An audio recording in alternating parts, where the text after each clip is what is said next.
जी हाँ, बिल्कुल आपको मैं बता दूं कि मैं गोरेगांव इस टाइम महानंदा डेयरी के पास उपस्थित हूँ। मेरी उपस्थिति कहीं न कहीं अगर होगी तो कहीं न कहीं किसी चीज को लेकर है। मुद्दाएं हैं, इरादे हैं, बातें हैं तो सिर्फ महानंदा के डेयरी कर्मचारी और पदाधिकारी जो यहाँ पे काम और वर्क करते थे उनके ऊपर। लेकिन अभी तक कुछ बात समझ में नहीं आई है कि बात समझे ना समझे, लेकिन बात को समझना पड़ेगा। अब मैं आ चुका हूँ, फिर आज 5वां दिन हो गया है।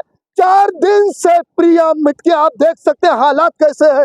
5 दिन हो गए, 4 दिन से भूख हड़ताल, ना कोई शरीर के अंदर, बॉडी के अंदर अन्न तक नहीं गया। पानी पी रही थी, सिर्फ पानी, 4 दिन से सिर्फ पानी पे जिंदा थी।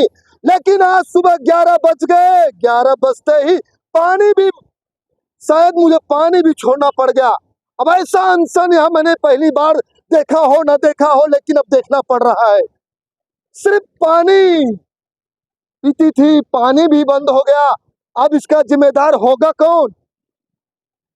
अब क्यों ऐसा हो रहा है हम भी नहीं बता सकते। क्या इसमें राजकारण है नहीं है यह भी हम नहीं बता सकते। लेकिन आपको बता दूं कि जिस तरह से आज हम महानंदा के कर्मचारी और पदाधिकारी आज उपस्थित है, आप दिखा सकते हैं कि कैसे यहाँ पे उपस्थिति इनका होना हो रहा है। सबके चेहरों पे मायूसी है, आक्रोश है, गुस्सा है। तो सिर्फ माल भत्ता वेतन चाहिए, पगार मिल नहीं रहा। घर पे घर चलेगा कैसे? घर चलाने के लिए कहीं ना कहीं देखा गया तो मुझे लगता है पैसे की सख्त जरूरत होती है, लेकिन अब पैसा मिल नहीं पा रहा। अब ऐसे पैसे नहीं मिले तो इनके घर चलेगा कैसे? बीमार हो गए घर में, तो मुझे लगता है कि अब घर, पैसे के बिना घर नहीं चलेगा और घर के बिना पैसे नहीं चल सकता। लेकिन आपको बता दूं कि ऐसी प्रिया मिटके अगर इसी तरह से अगर अनशन पे रहती रही, मुझे लगता है कहीं ना कहीं प्राण त्याग देना पड़ सकता है। ऐसी घटना अगर हो गई तो मुझे लगता है कि वाकई में जिम्मेदार इसका भुगतना किसको पड़ेगा? परिवार को ही। मगर सच्चाई देखी गई तो इन्होंने भी अपने ऊपर ही नहीं, पूरे कर्मचारियों का ठेका लिया कि कहीं ना कहीं सबका घर चल सके। ऐसी समाज सेविका अगर इधर होंगी तो मुझे लगता है वाकई में कहीं ना कहीं देश में किसी प्रकार की तकलीफ नहीं हो। लेकिन एक काम था और लोगों का जो कर सके, इस काम को अंजाम दे सके, तकलीफों को झेल सके, लेकिन तकलीफ को झेल नहीं पा रहा। लेकिन बता दूं कि जिस तरह से यहाँ पे नारे लग रहे हैं, आप देख सकते हैं ये नारे उनके चेहरे पे भूख हड़ताल का। ये भूख हड़ताल कैसे हटेगा ये हम भी बता नहीं पाएंगे, लेकिन भूख हड़ताल हटा तो मुझे तभी के चेहरे पे आक्रोश है, जो मायूसी है, ये हट सकता है। लेकिन बता दूं कि यहाँ पे नारे रुकने वाले नहीं है, धरना प्रदर्शन इसी तरह रहेगा, जान चली जाएगी लेकिन प्राण नहीं। इस तरह की ऐसी बातें होगी। लेकिन आपको बता दूं ये जो खड़े हैं, जो हक मांग रहे हैं, कहीं ना कहीं अपने घर, अपने बाल बच्चों के लिए, परिवार चलाने के लिए, पेट भरने के लिए अपना वेतन खून पसीने का मेहनत किए हुए हैं। महानंदा डेयरी अभी तक यहाँ की कंपनी ने कहीं ना कहीं आम जनता पदाधिकारियों को कि सही तरीके से अभी क्लियर नहीं किया कि वेतन भत्ता अब कब मिलेगा।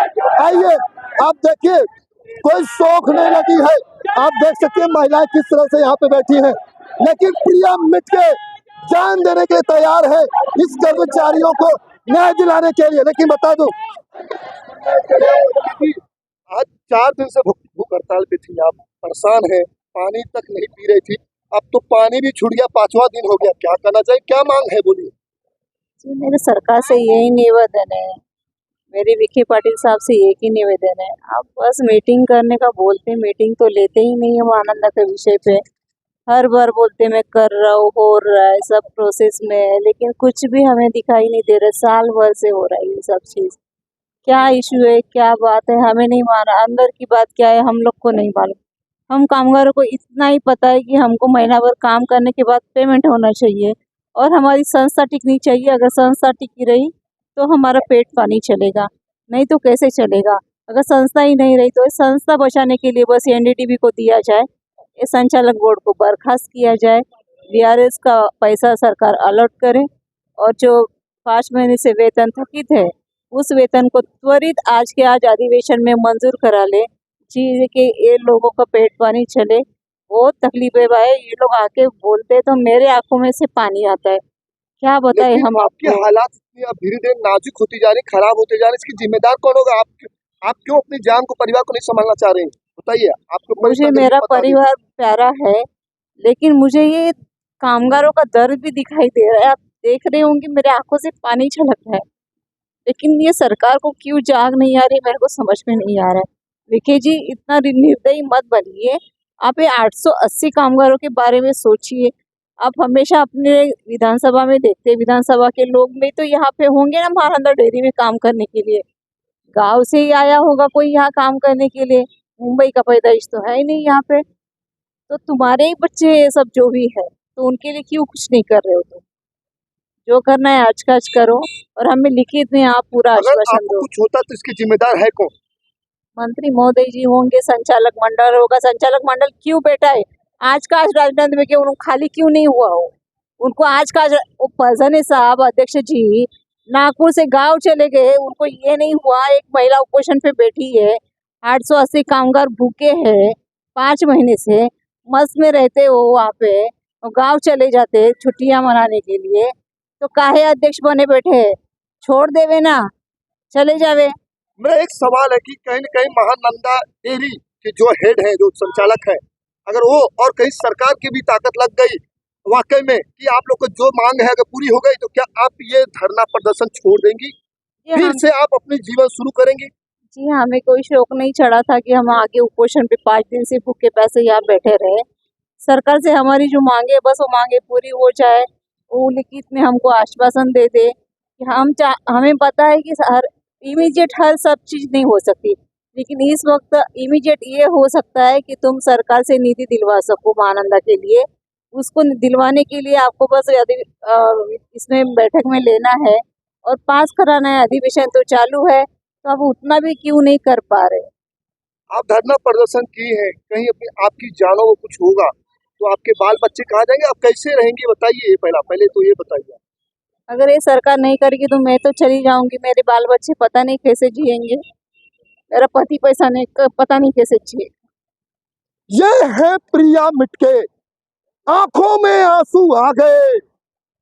रोदी इस कर्मचारी आप देख सकते हैं जो हजारों की तादाद में कर्मचारी खड़े, इनके लिए प्रिया मिटके ने यहाँ पे अनशन रखा। लेकिन अब कहीं न कहीं ये अनशन देखने को ऐसा मिल रहा है कि भूख हड़ताल तो है लेकिन जाने भी जा सकती है। अब ये जान गई तो उसका जिम्मेदार है कौन? कहीं न कहीं इनके बाल बच्चे पति सब रोड पर आ जाएंगे, किसी को फर्क नहीं पड़ता। लेकिन अब ये आम जनता तय करेगी कि जिस तरह से यहाँ पे कर्मचारी लोग आज खड़े हैं, अगर इनके वजह से किसी की दूसरों की प्रॉब्लम हो सकते हैं, तो मुझे लगता है इस पे न्याय दिलाने के लिए सभी को खड़ा होना पड़ेगा। आम जनता पदाधिकारियों को भी खड़ा होना पड़ेगा। अगर नहीं खड़े हुए, ये ताकत सही शक्ति नहीं दिख पाएगी। आज इस प्रिया मिटके ने यहाँ पे ताकत नहीं, अनशन पर बैठा कहीं न कहीं अपनी जान को गंवाने की कोशिश कर रहे हैं। इससे कि ये जितने हजारों लोग आज यहाँ पे खड़े हुए, इनके घरों में राशन भर सके, इनकी परवरिश अच्छी तरह से हो सके, हेल्थ डिपार्टमेंट से सुविधा मिल सके, बीआरएस मिल जाए, चेहरों पे मुस्कान आम जनताओं के पर आ जाए, महानंदा डेयरी कर्मचारियों पर। लेकिन अगर ये कर्मचारियों पर अगर आया नहीं तो आदमी का जान तो जा सकता है, लेकिन प्राण को कोई वापस नहीं ला सकता और इसका जिम्मेदार आने वाला समय कोई न कोई जरूर होगा। धनुधारी यादव की रिपोर्ट।